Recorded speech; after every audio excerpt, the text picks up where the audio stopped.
My girlfriend confessed, "You're not the ideal father." When I found out she was pregnant with her ex, everyone advised me to accept it. I just smiled and sent 2 boxes of newborn diapers to her ex's house, the recipient being his wife. The next morning, my phone had 88 missed calls. "You're not the ideal father." That's what my girlfriend told me when I asked if the baby she was carrying was mine. I stared at her. 3 years together, and that's what I got. She couldn't even look at me. Her eyes stayed on the floor, hands shaking a little.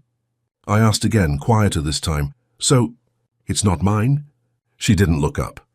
The room went quiet. She finally said, "I'm sorry. It just happened. You're a good guy, Alex, but you're not the kind of father I pictured for my child." I didn't yell. I didn't throw anything. I just sat there feeling something inside me shut off. The next morning I stared at my phone. 88 missed calls, dozens of unread messages, her name lighting up the screen again and again. When I first met Lena, I honestly thought she was the person I'd spend the rest of my life with. We met at a friend's birthday dinner. She worked at a bank. She was calm and steady. She brought me dinner when I worked late. For 3 years I thought we were fine. I wanted to marry her. She always brushed it off when I mentioned it. Said she wasn't ready, wanted to focus on her career first. I respected that. I thought we had time. About 6 months ago I had to travel for work. A 2-month project out of town. I told her I didn't want to go, but she said, "It's fine, Alex, it's just 2 months. We'll be okay." At first she texted and called. Then replies got short. Always busy. When I called, she'd answer with her camera off, say she was tired or already in bed. I tried not to overthink it. I told myself she was just stressed.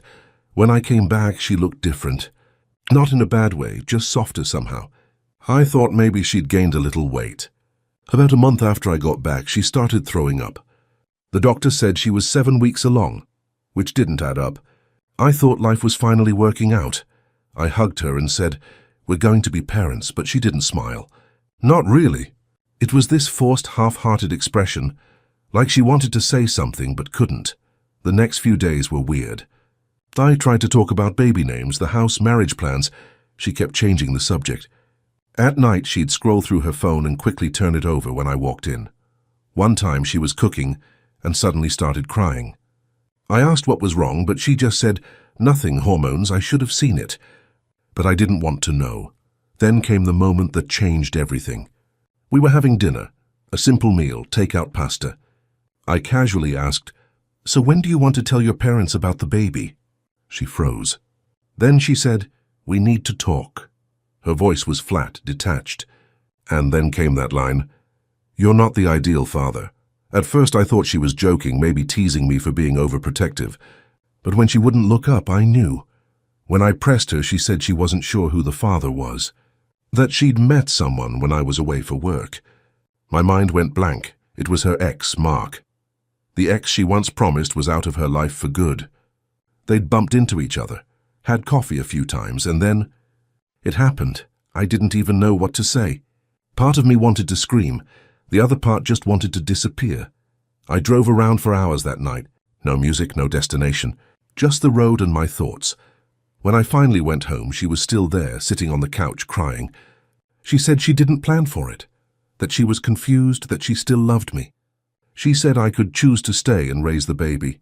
It wouldn't matter whose it was. I just stared at her, wondering if she really believed that. But it did matter, because from that moment on, every time I looked at her, I saw betrayal.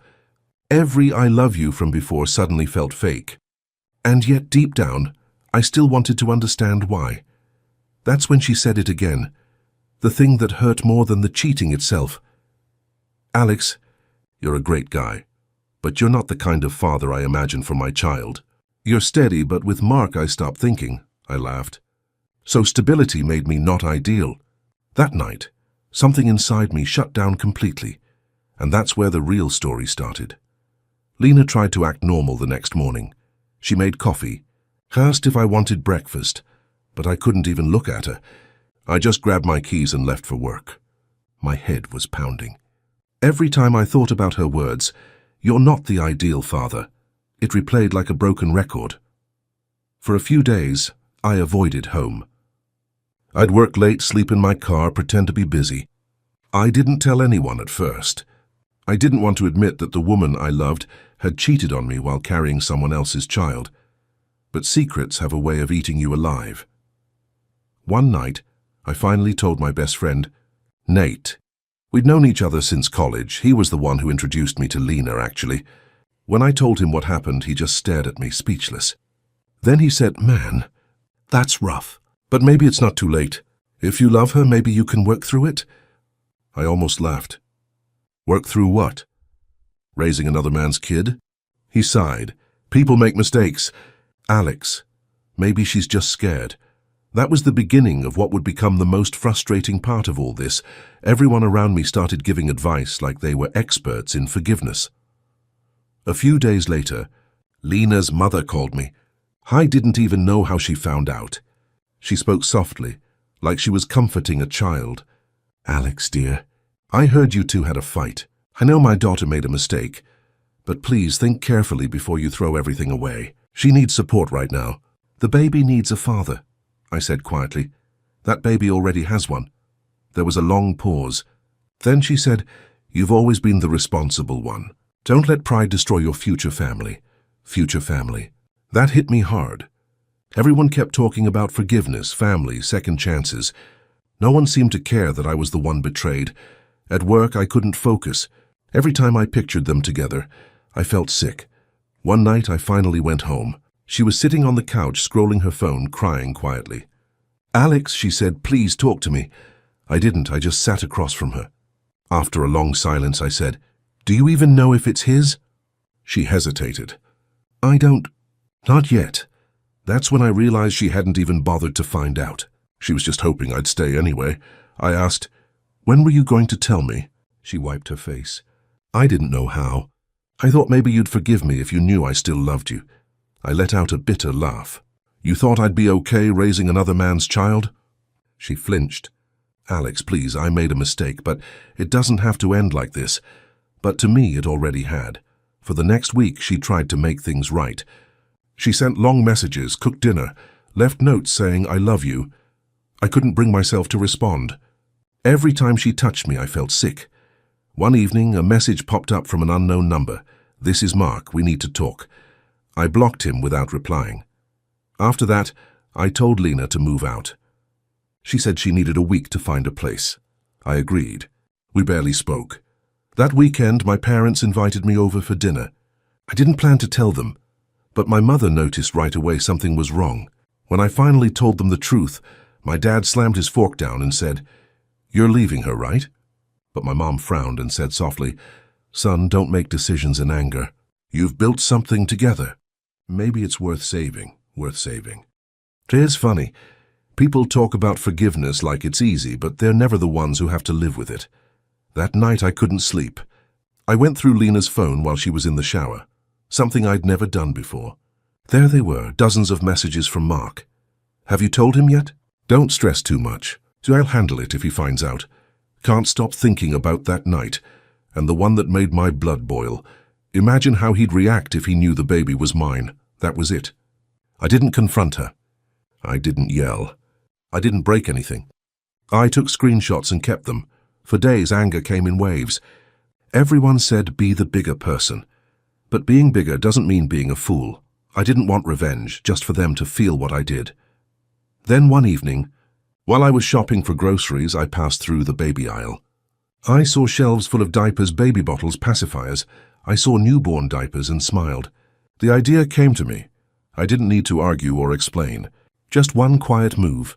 So I went home, sat down at my laptop, and ordered 2 boxes of premium newborn diapers online. On the delivery note, I wrote, "Congratulations, Grace and Mark." Lena had told me before that Mark's life was complicated, that he was trying to fix things. Turns out, what he was fixing was a double life.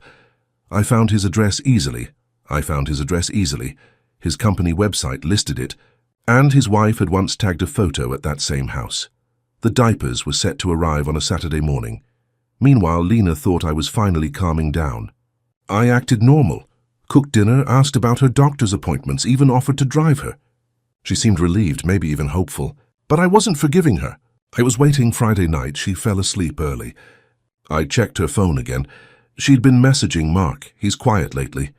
I think he's going to forgive me. Good, Mark replied. Once things settle down, we'll figure it out.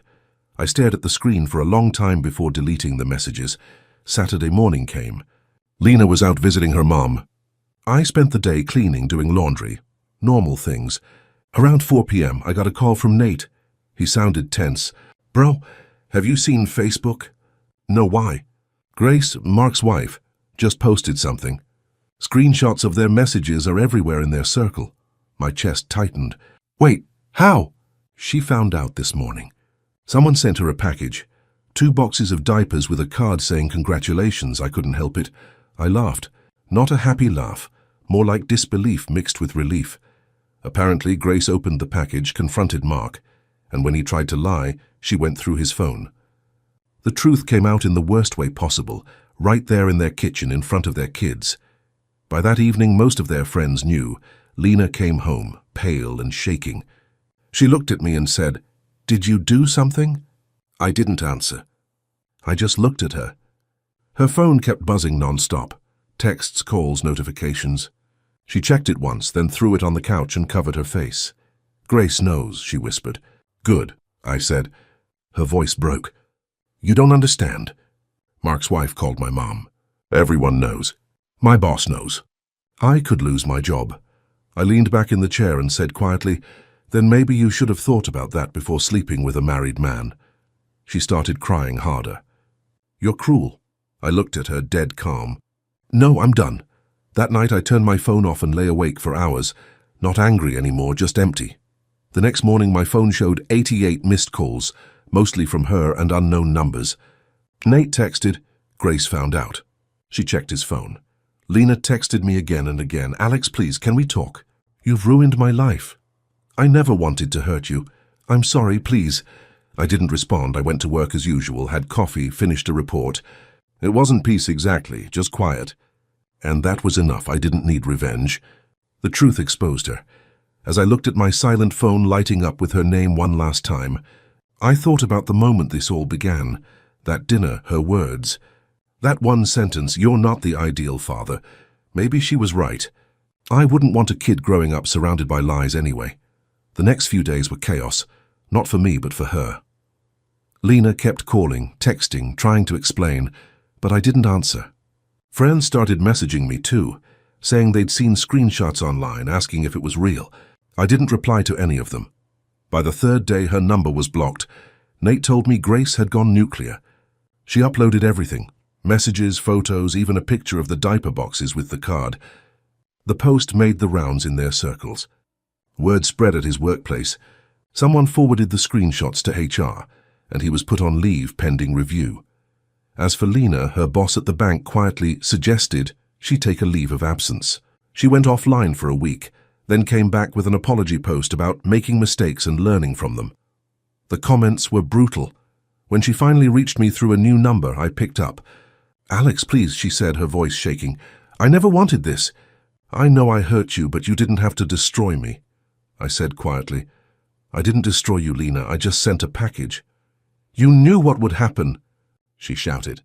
"Yeah," I said. "That's why I did it." There was a long silence before she said, "You've changed." "No," I said. "I just stopped pretending love solves everything." She started crying again, saying she'd lost everything. Her job, her reputation. She said her doctor was worried about stress affecting the pregnancy.